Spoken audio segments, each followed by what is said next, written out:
The Sinking of the Titanic, Seen from a Lifeboat. From The Loss of the SS Titanic, Its Story and Its Lessons, by Lawrence Beesley. Looking back now on the descent of our boat down the ship's side, it is a matter of surprise, I think, to all the occupants to remember how little they thought of it at the time. It was a great adventure, certainly. It was exciting to feel the boat sink by jerks, foot by foot, as the ropes were paid out from above and shrieked as they passed through the pulley blocks. The new ropes and gear creaking under the strain of a boat laden with people, and the crew calling to the sailors above as the boat tilted slightly, now at one end, now at the other. "Lower aft!" "Lower stern!" and "Lower together!" as she came level again, but I do not think we felt much apprehension about reaching the water safely. It certainly was thrilling to see the black hull of the ship on one side and the sea, 70 feet below, on the other, or to pass down by cabins and saloons brilliantly lighted. But we knew nothing of the apprehension felt in the minds of some of the officers whether the boats and lowering gear would stand the strain of the weight of our 60 people.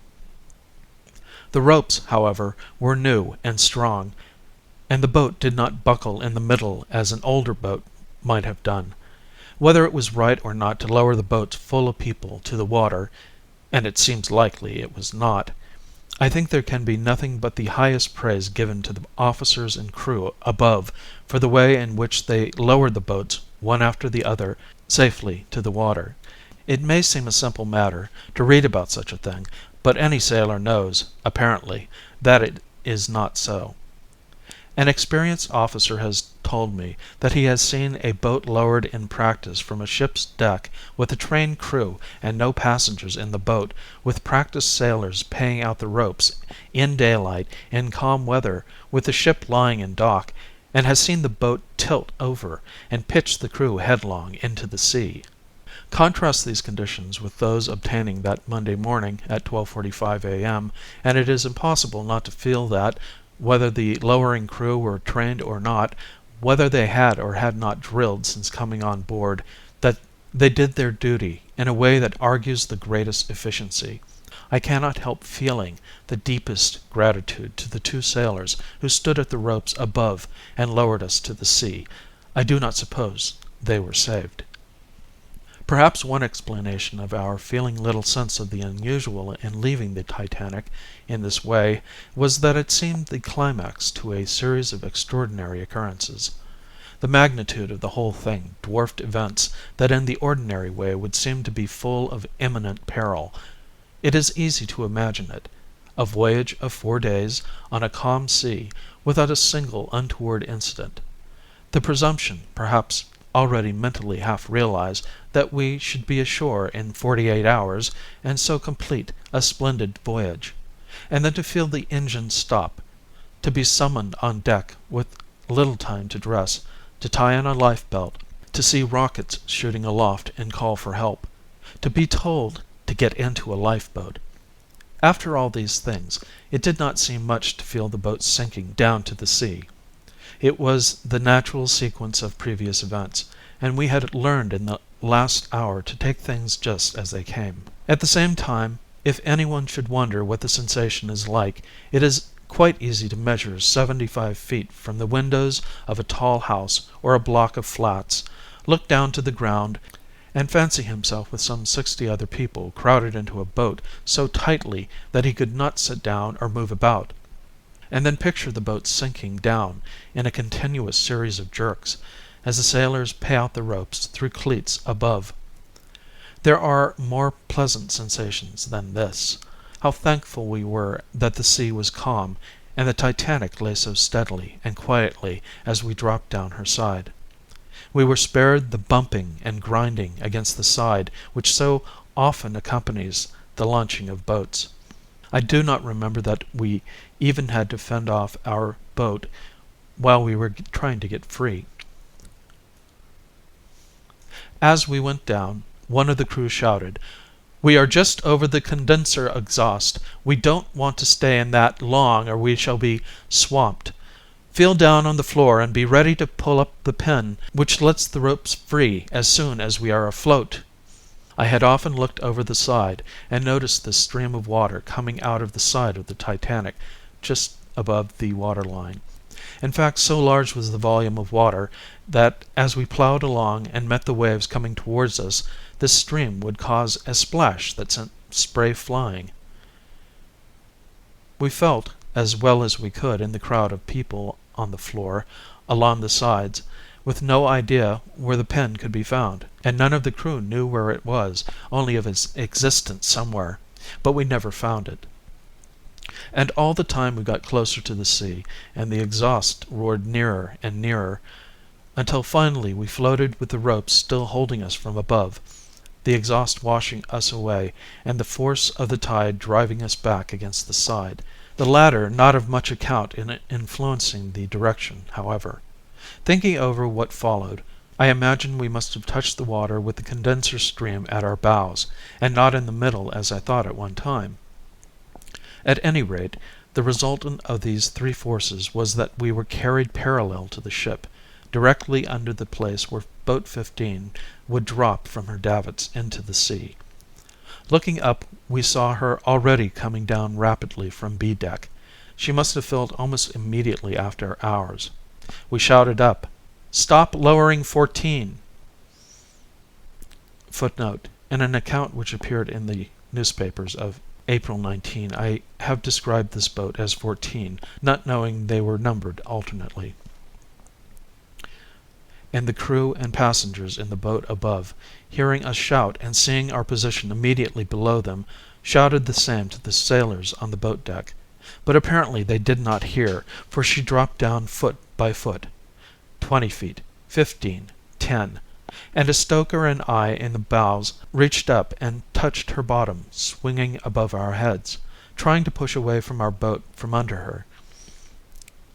It seemed now as if nothing could prevent her dropping on us, but at this moment another stoker sprang with his knife to the ropes that still held us, and I heard him shout, "1, 2!" as he cut them through.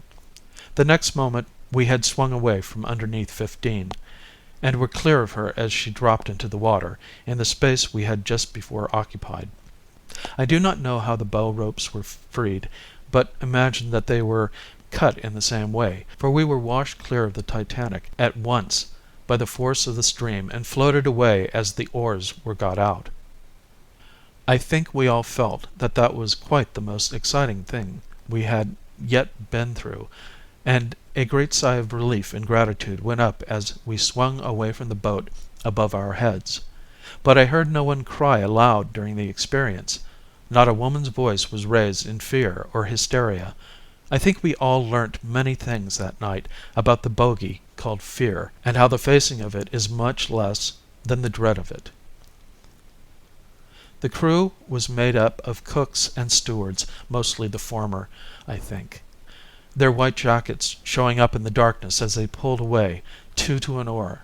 I do not think they can have had any practice in rowing, for all night long their oars crossed and clashed.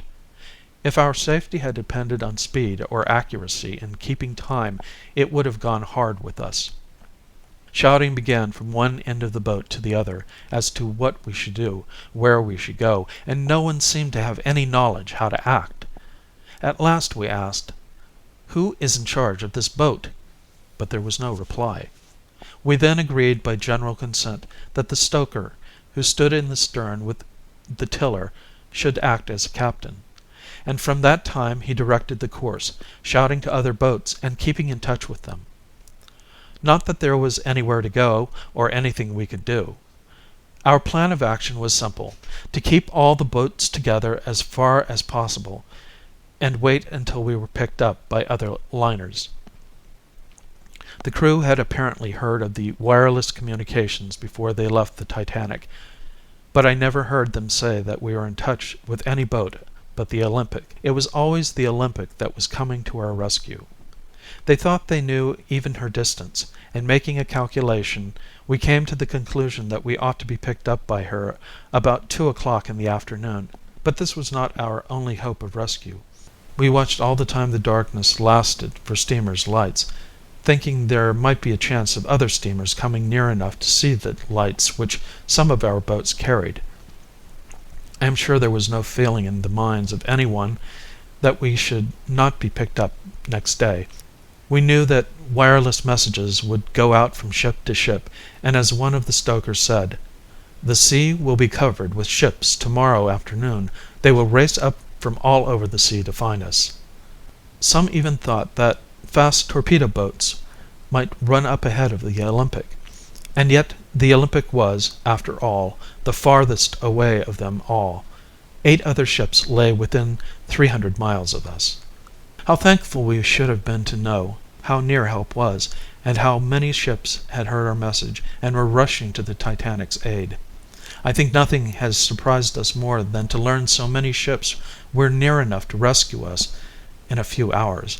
Almost immediately after leaving the Titanic, we saw what we all said was a ship's lights down on the horizon on the Titanic's port side. 2 lights, one above the other, and plainly not one of our boats. We even rowed in that direction for some time, but the lights drew away and disappeared below the horizon. But this is rather anticipating. We did none of these things first. We had no eyes for anything but the ship we had just left. As the oarsmen pulled slowly away, we all turned and took a long look at the mighty vessel towering high above our midget boat, and I know it must have been the most extraordinary sight I shall ever be called upon to witness. I realize now how totally inadequate language is to convey to some other person who was not there any real impression of what we saw. But the task must be attempted. The whole picture is so intensely dramatic that, while it is not possible to place on paper for eyes to see the actual likeness of the ship as she lay there, some sketch of the scene will be possible. First of all, the climatic conditions were extraordinary. The night was one of the most beautiful I have ever seen. The sky without a single cloud to mar the perfect brilliance of the stars, clustered so thickly together that in places there seemed almost more dazzling points of light set in the black sky than background of sky itself. And each star seemed, in the keen atmosphere, free from any haze, to have increased its brilliance tenfold, and to twinkle and glitter with a staccato flash that made the sky seem nothing but a setting made for them in which to display their wonder. They seemed so near, and their light so much more intense than ever before, that fancy suggested they saw this beautiful ship in dire distress below, and all their energies had awakened to flash messages across the black dome of the sky to each other, telling and warning of the calamity happening in the world beneath. Later, when the Titanic had gone down, and we lay still on the sea, waiting for the day to dawn, or a ship to come, I remember looking up at the perfect sky and realizing why Shakespeare wrote the beautiful words he puts in the mouth of Lorenzo. "Jessica, look how the floor of heaven is thick inlaid with patines of bright gold. There's not the smallest orb which thou beholdest, but in his motion like an angel sings, still choiring to the young-eyed cherubims. Such harmony is in immortal souls, but whilst this muddy vesture of decay doth grossly close it in, we cannot hear it." But it seemed almost as if we could, that night. The stars seemed really to be alive and to talk. The complete absence of haze produced a phenomenon I had never seen before. Where the sky met the sea, the line was as clear and definite as the edge of a knife, so that the water and the air never merged gradually into each other and blended to a softened, rounded horizon, but each element was so exclusively separate that where a star came low down in the sky near the clear-cut edge of the water line, it still lost none of its brilliance. As the earth revolved and the water edge came up and covered partially the star, as it were, it simply cut the star in two, the upper half continuing to sparkle as long as it was not entirely hidden, and throwing a long beam of light along the sea to us.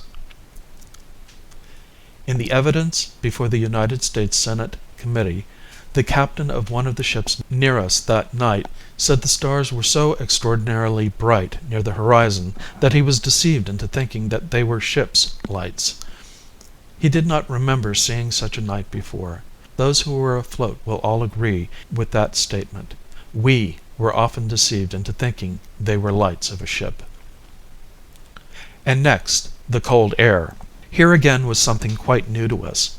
There was not a breath of wind to blow keenly round us as we stood in the boat, and because of its continued persistence to make us feel cold. It was just a keen, bitter, icy, motionless cold that came from nowhere, and yet was there all the time. The stillness of it, if one can imagine cold being motionless and still, was what seemed new and strange. And these, the sky and the air, were overhead, and below was the sea. Here again something uncommon.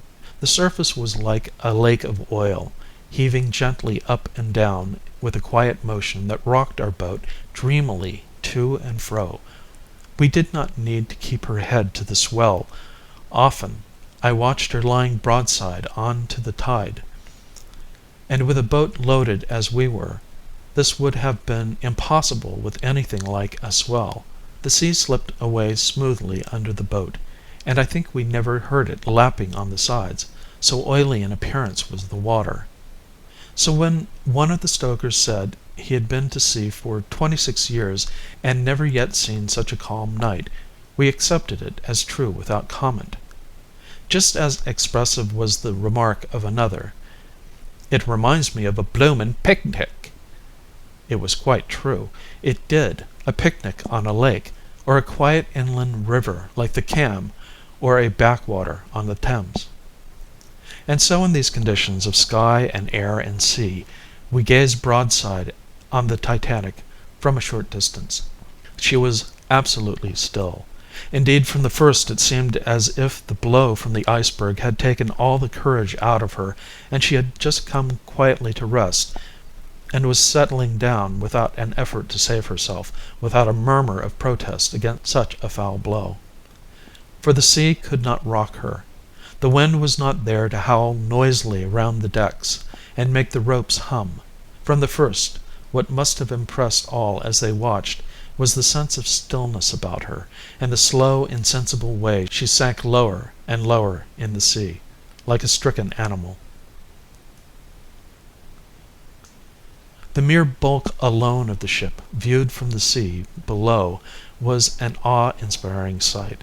Imagine a ship nearly a sixth of a mile long, 75 feet high to the top decks, with 4 enormous funnels above the decks, and masts again high above the funnels, with her hundreds of portholes, all her saloons and other rooms brilliant with light, and all round her little boats filled with those who, until a few hours before, had trod her decks, and read in her libraries, and listened to the music of her band in happy content, and who were now looking up in amazement at the enormous mass above them, and rowing away from her because she was sinking.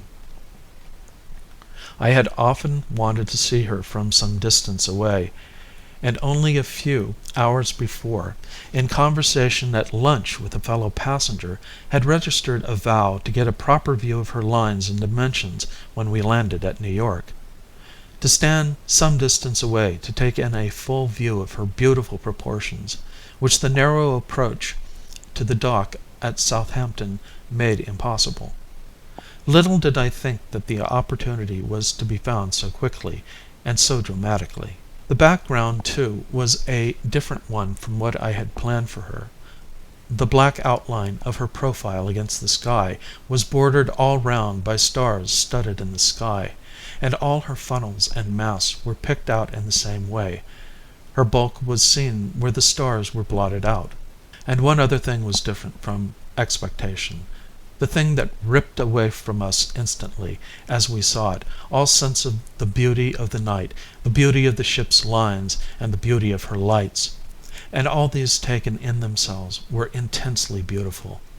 That thing was the awful angle made by the level of the sea with the rows of porthole lights along her side in dotted lines, row above row. The sea level and the rows of lights should have been parallel, should never have met, and now they met at an angle inside the black hull of the ship. There was nothing else to indicate she was injured, nothing but this apparent violation of a simple geometrical law, that parallel lines should never meet even if produced ever so far both ways. But it meant the Titanic had sunk by the head until the lowest portholes in the bows were under the sea, and the portholes in the stern were lifted above the normal height. We rowed away from her in the quietness of the night, hoping and praying with all our hearts that she would sink no more and the day would find her still in the same position as she was then. The crew, however, did not think so. It has been said frequently that the officers and crew felt assured that she would remain afloat even after they knew the extent of the damage. Some of them may have done so, and perhaps, from their scientific knowledge of her construction, with more reason at the time than those who said she would sink, but at any rate the stokers in our boat had no such illusion.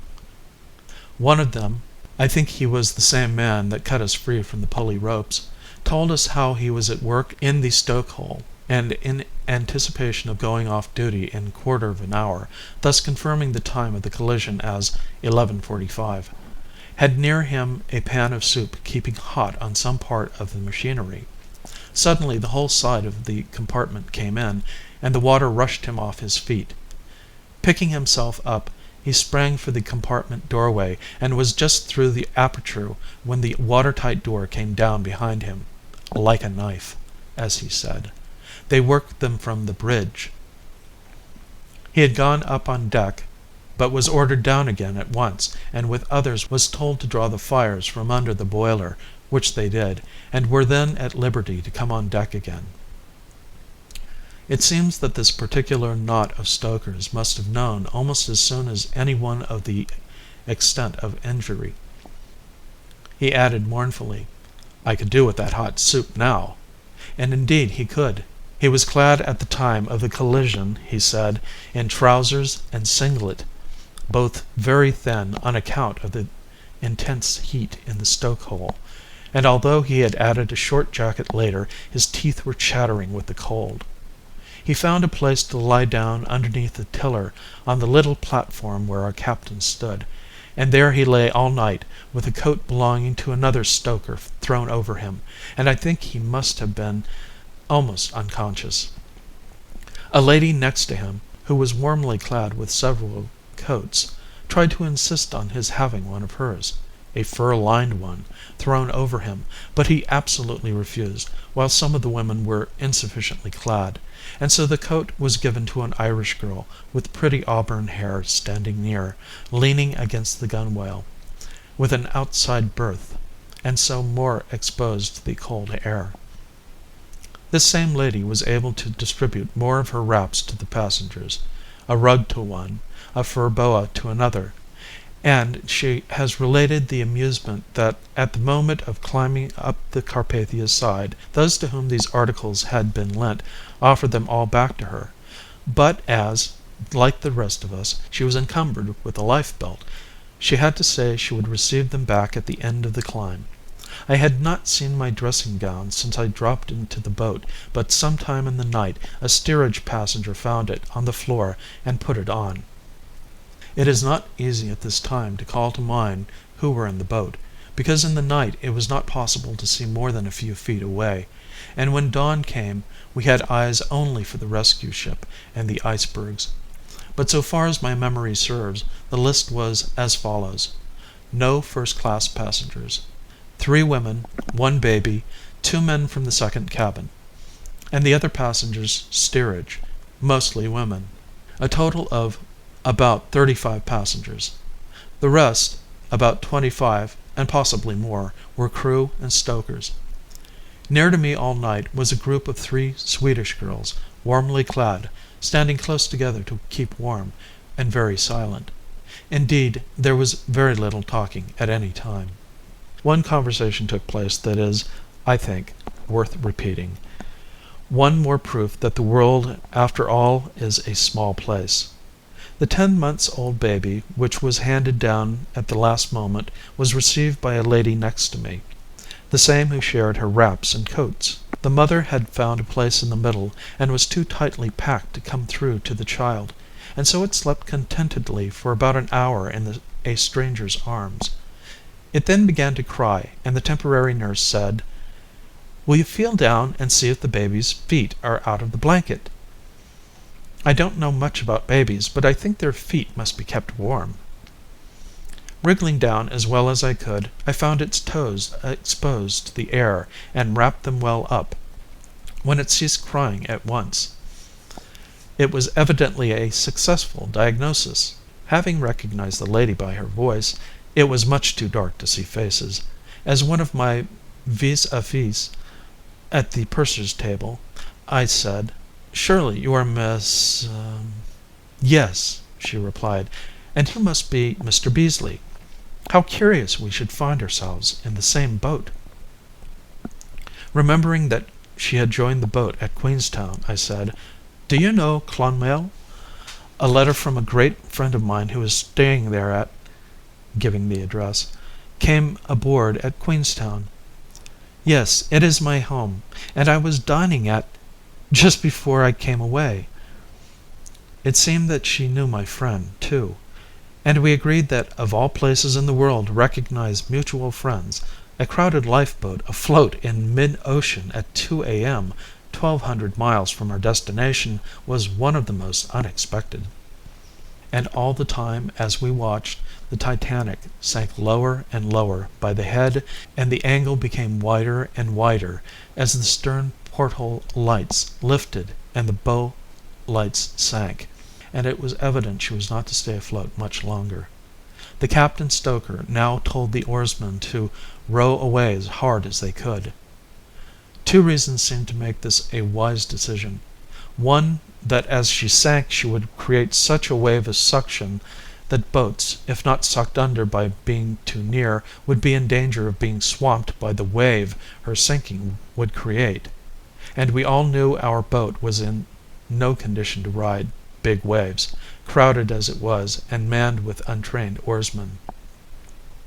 The second was that an explosion might result from the water getting to the boilers, and debris might fall within a wide radius. And yet, as it turned out, neither of these things happened. At about 2:15 a.m. I think we were any distance from a mile to 2 miles away. It is difficult for a landsman to calculate distance at sea, but we had been afloat an hour and a half. The boat was heavily loaded, the oarsmen unskilled, and our course erratic, following now one light and now another, sometimes a star and sometimes a light from a port light boat which had turned away from the Titanic in the opposite direction and lay almost on our horizon, so we could not have gone very far away. About this time the water had crept up almost to her side light and the captain's bridge, and it seemed a question only of minutes before she sank. The oarsmen lay on their oars, and all in the lifeboat were motionless as we watched her in absolute silence, save some who would not look and buried their heads on each other's shoulders. The lights still shone with the same brilliance, but not so many of them. Many were now below the surface. I have often wondered since whether they continued to light up the cabins when the portholes were under water. They may have done so.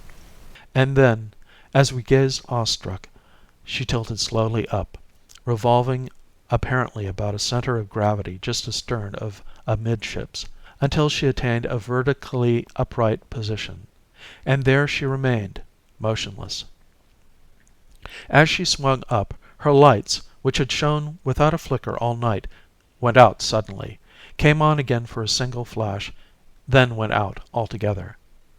And as they did so, there came a noise which many people, wrongly I think, have described as an explosion.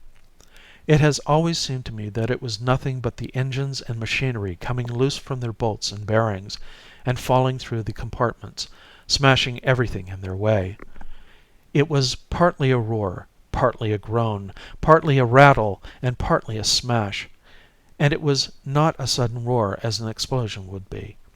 It went on successively for some seconds, possibly 15 to 20, as the heavy machinery dropped down to the bottom, now the bows, of the ship. I suppose it fell through the end and sank first, before the ship. But it was a noise no one had heard before, and no one wishes to hear again. It was stupefying, stupendous, as it came to us along the water. It was as if all the heavy things one could think of had been thrown downstairs from the top of a house, smashing each other and the stairs and everything in the way. Several apparently authentic accounts have been given in which definite stories of explosions have been related, in some cases even with the wreckage blown up and the ship broken in two, but I think such accounts will not stand close analysis. In the first place, the fires had been withdrawn and the steam allowed to escape some time before she sank, and the possibility of explosion from this cause seems very remote. Then, as just related, the noise was not sudden and definite, but prolonged, more like the roll and crash of thunder. The probability of the noise being caused by engines falling down will be seen by referring to Figure 2, page 116, where the engines are placed in compartments 3, 4, and 5. As the Titanic tilted up, they would almost certainly fall loose from their bed and plunge down through the other compartments. No phenomenon like that pictured in some American and English papers occurred, that of the ship breaking in two, and the two ends being raised above the surface.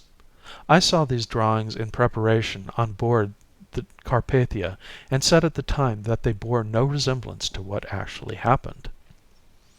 When the noise was over, the Titanic was still upright like a column. We could see her now only as the stern and some 150 feet of her stood outlined against the star-specked sky, looming black in the darkness, and in this position she continued for some minutes. I think as much as 5 minutes, but it may have been less. Then, first sinking back a little at the stern, I thought, she slid slowly forwards through the water and dived slantingly down. The sea closed over her, and we had seen the last of the beautiful ship on which we had embarked 4 days before at Southampton.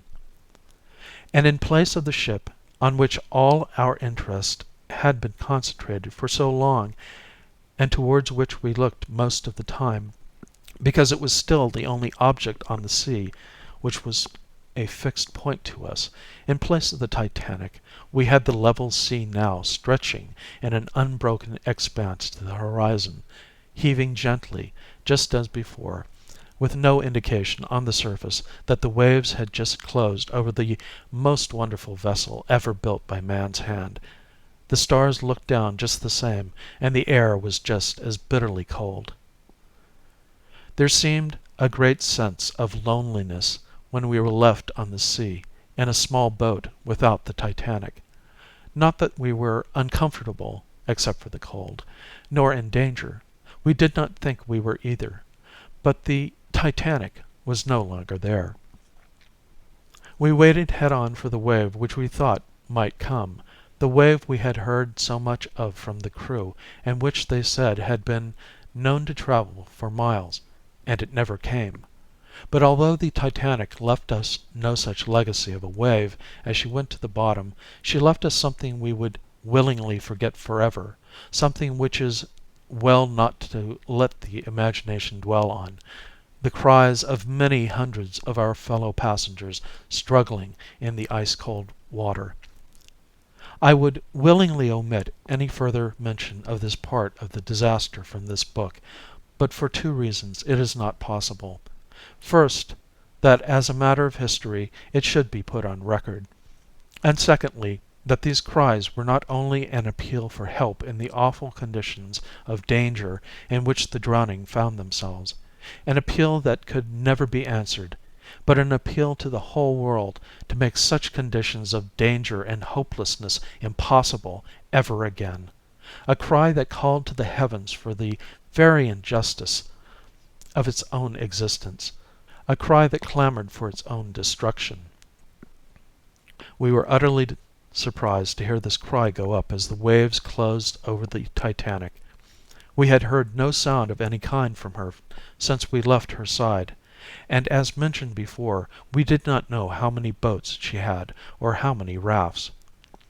The crew may have known, but they probably did not, and if they did, they never told the passengers. We should not have been surprised to know all were safe on some life-saving device. So that unprepared as we were for such a thing, the cries of the drowning floating across the quiet sea filled us with stupefaction. We longed to return and rescue at least some of the drowning, but we knew it was impossible. The boat was filled to standing room, and to return would mean the swamping of us all, and so the captain's stoker told his crew to row away from the cries. We tried to sing to keep all from thinking of them, but there was no heart for singing in the boat at that time.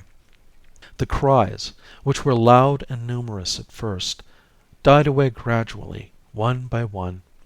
But the night was clear, frosty, and still, the water smooth, and the sounds must have carried on its level surface free from any obstruction for miles, certainly much farther from the ship than we were situated. I think the last of them must have been heard nearly 40 minutes after the Titanic sank. Life belts would keep the survivors afloat for hours, but the cold water was what stopped the cries.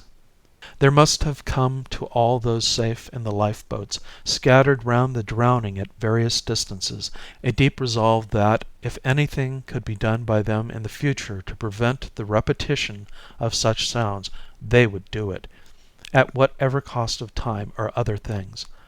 And not only to them are those cries an imperative call, but to every man and woman who has known of them. It is not possible that ever again can such conditions exist, but it is a duty imperative on one and all to see that they do not. Think of it! A few more boats, a few more planks of wood nailed together in a particular way at a trifling cost, and all those men and women whom the world can so ill afford to lose would be with us today. There would be no mourning in thousands of homes which now are desolate, and these words need not have been written. End of The Sinking of the Titanic, seen from a Lifeboat.